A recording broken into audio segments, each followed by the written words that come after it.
जो कि रिहाइशगाह है डॉक्टर तारुल कादरी की। आज से 6 साल पहले यानी 17 जून 2014 ठीक इसी जगह पे जहां मैं मौजूद हूं, पुलिस और पाकिस्तान अवामी तहरीक के कारकुनान के दरमियान तसादुम हुआ। और वो तसादुम हुआ बैरियर्स को हटाने की वजह से। जो हिफाजती बैरियर्स डॉक्टर तारुल कादरी के घर के बाहर मौजूद थे, उनको हटाने के लिए पुलिस यहाँ पर आई, जिसके बाद पाकिस्तान अवामी तहरीक और पुलिस के दरमियान तसादुम हुआ। और वह तसादुम इस हद तक संगीन सूरत हाल इख्तियार कर गया कि 14 लोग उसमें जहाँ बाक हो गए। यहाँ पे क्या हुआ था, ये जानने के लिए हम रुख करेंगे मिनहाजुल कुरान इंटरनेशनल का, और वहाँ पे आपकी मुलाकात करवाएंगे खुरम नवाज़ गंडापुर साहब के साथ, जो कि नाज़िम आला हैं पाकिस्तान अवामी तहरीक के। उनसे जानेंगे कि आज से 6 साल पहले यहाँ पे क्या वाक़या पेश आया था और आज तक क्या पेशरफ्त हुई है, क्या उनको इंसाफ मिला है, और अगर नहीं मिला तो वो क्या उम्मीद रखते हैं इस गवर्नमेंट से या इस निज़ाम से कि वो उनके जो 14 लोग हैं जो कि यहाँ पे जाँ बहक हुए थे, उनके लवाहिकीन को इंसाफ दिलवा पाएगी या नहीं। सानिया, मॉडल टाउन को समझने के लिए उसका तनाज़र को देखना बहुत ज़रूरी है। डॉक्टर तारुल कादरी की लंदन में मुलाकात हुई थी चौधरी बिरादरान के साथ, और एक फ़ैसला हुआ था कि एक मूवमेंट लॉन्च की जाएगी उस वक्त की हुकूमत के ख़िलाफ़, और इंतखाबी इस्लाहात का मुतालबा किया जाएगा। ये जब मूवमेंट ज़ोर पकड़ने लगी और डॉक्टर तारुल कादरी ने पाकिस्तान आने का इंदिया दे दिया, तो 16 जून को शहबाज शरीफ साहब ने हमको बुलाकर और एक तंबीह की कि अगर आप डॉक्टर तारुल कादरी को पाकिस्तान आने से मना नहीं करेंगे तो फिर ताकत के ज़रिए आपकी तहरीक को कुचल दिया जाएगा।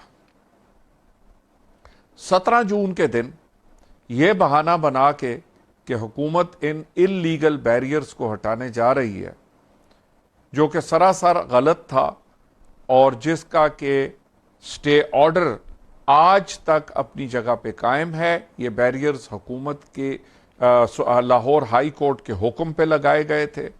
बावजूद इसके हुकूमत ने इस चीज़ को बहाना बना के धावा बोला।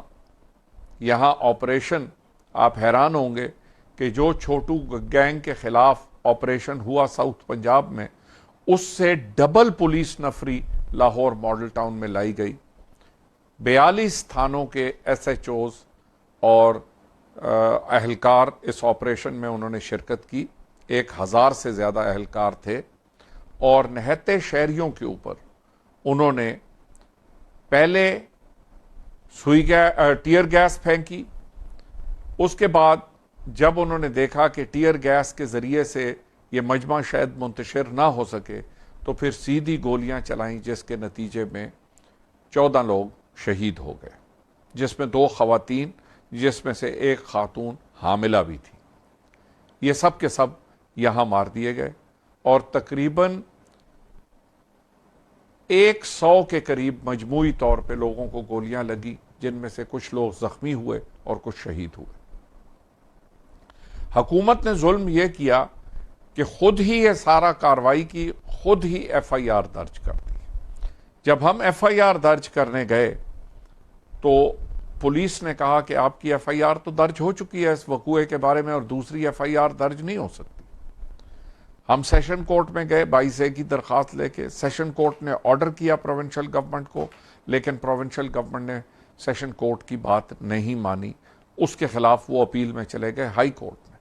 हाई कोर्ट ने डायरेक्शन दी कि इनकी FIR दर्ज करें। हुकूमत ने उस डायरेक्शन को भी नज़रअंदाज कर दिया। आज जब लोग कहते हैं कि क्या ज़रूरत पड़ी धरने की और क्यों एहतजाज के लिए गए, तो उसकी वजह यह थी कि लाहौर हाई कोर्ट के फैसले और हुक्म के बावजूद FIR हुकूमत दर्ज नहीं कर रही थी। फिर धरना हुआ। धरने के नतीजे में फौज की डायरेक्ट इंटरवेंशन से एक FIR दर्ज की गई।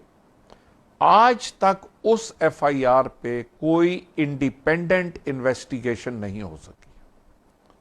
हमारा पहले भी ये मुतालबा था, आज भी ये मुतालबा है।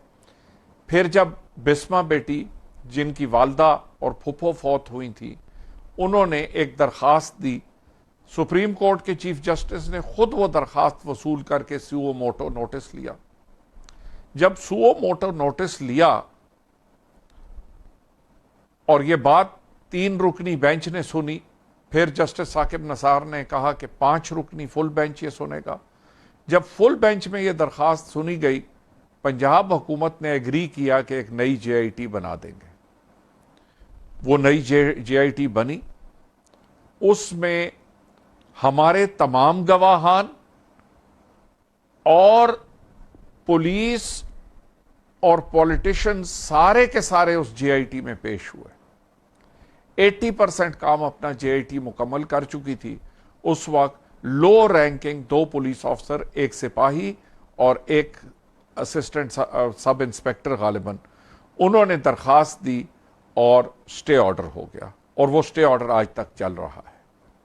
हमारी आज भी ये मुतालबा भी है और उसके बगैर इंसाफ के तकाजे पूरे नहीं होंगे, क्योंकि आईन पाकिस्तान बड़ा वाज़े अंदाज में कहता है कि एक फेयर इन्वेस्टिगेशन जो है वो नेसेसरी है एक फेयर ट्रायल के लिए। और अगर फेयर इन्वेस्टिगेशन नहीं हो सकती तो फिर फेयर ट्रायल की तवक्को रखना बेकार है और फेयर ट्रायल कभी भी नहीं हो सकता, क्योंकि अगर इन्वेस्टिगेशन ही फेयर नहीं है तो ट्रायल कैसे फेयर होगा। हम आज भी उस मुतालबे पे खड़े हैं। 6 साल गुजरने के बावजूद शुहदा की फैमिलीज कॉम्प्रोमाइज करने के लिए तैयार नहीं है। आज भी ऑफर मौजूद है कि पैसे ले लें और मुकदमा विड्रॉ कर लें, लेकिन शुहदा की फैमिलीज आई हुई हैं, आप उनको भी इंटरव्यू कर सकते हैं, पूछ भी सकते हैं। They are not willing to compromise. लिहाजा इस्लामी कानून के नीचे, जो कि आईन पाकिस्तान का हिस्सा है, अगर कॉम्प्रोमाइज नहीं हो सकता तो किसास का मतलब है एक शहीद के बदले एक आदमी की जान, जो जिम्मेदार था उसको कत्ल करने का। यही हमारा मुतालबा है। इसी मुतालबे के साथ हम चल रहे हैं और उम्मीद करते हैं इंशाअल्लाह कि इंसाफ का सफ़र जो है ये हम इस्तिकामत से काटेंगे और एक ना एक इंसाफ ज़रूर होगा। क्योंकि अगर इंसाफ नहीं होता तो रियासतें जो कायम होती हैं वो इसलिए कायम होती हैं कि वो अपने अवाम को इंसाफ फराहम कर सकें, और अगर रियासत इंसाफ फराहम करने में नाकाम हो जाती है तो मैं समझता हूं कि वो रियासत एक नाकाम रियासत है।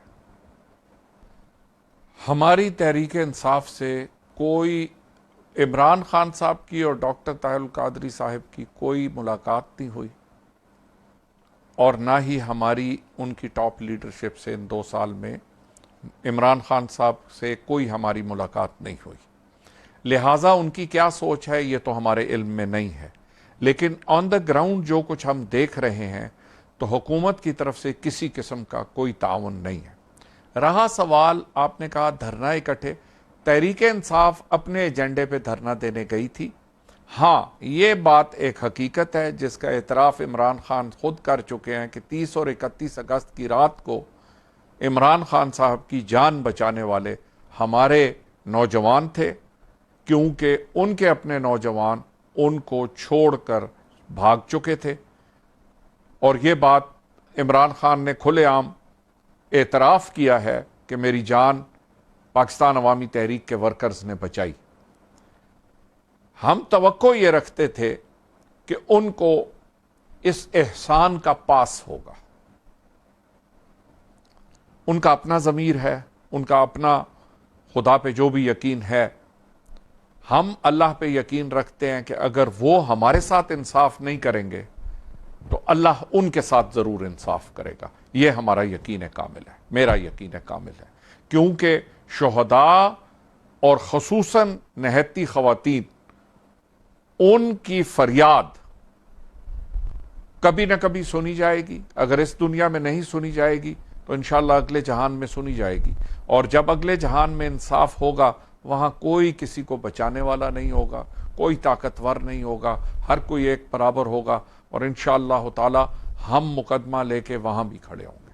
कमसिन बिस्मा, जिसने आज से ठीक 6 साल पहले अपनी आंखों के सामने अपनी वालिदा और अपनी फुप्पो को जान बहाते हुए देखा, वो अब ये समझने लगी है कि इस मुल्क में शायद ऐसा कोई इदारा नहीं है जो आज उसको और बाकी लवाहिकीन को इंसाफ दिला सके। उस दिन मैं अपनी मामा के साथ ही मौजूद थी। अचानक मैं और मेरे मामा जो थे, हम तकरीबन 10 बजे, 9 से 10 बजे के दरमियान यहाँ पहुँचे थे। यहाँ एक अजीब सा समा था, बहुत ज़्यादा शेलिंग हो रही थी और हर तरफ शीशे और इस तरह शीशे बिखरे हुए थे। लेकिन इस हद तक अंदाज़ा नहीं था कि हम अपने मुल्क में रहते हैं, हम कोई कश्मीर और बर्मा के लोग थोड़ी हैं कि हम पे दूसरे मुल्क की अफवाज आकर हमला करेंगी और हमें शहीद कर देंगी।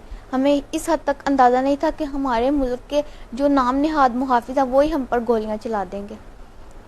उस दिन मैं अपनी मामा के साथ ही मौजूद थी और मेरी मामा को चेहरे के ऊपर बुलेट लगी और उसके बाद जब मामा और पुप्पो को लग गई बुलेट, उसके बाद शेलिंग की इतनी ज़्यादा थी कि मैं कुछ भी, मतलब कि उस दौरान मैं कुछ भी बर्दाश्त नहीं कर सकी थी और मुझे कुछ समझ नहीं था आ रहा कि मैं क्या करूँ और क्या ना करूँ। आज इस सानिया को 6 साल मुकम्मल हो गए। बहुत सी JITs बनी, बहुत सी इन्वेस्टिगेशंस हुई, हुकूमत भी तब्दील हुई, लेकिन आज भी इन 14 शहदा के लवाहिकीन की नज़रें एक ऐसे मसीहा को तलाश करती हैं जो आए और उनको इंसाफ दिला सके।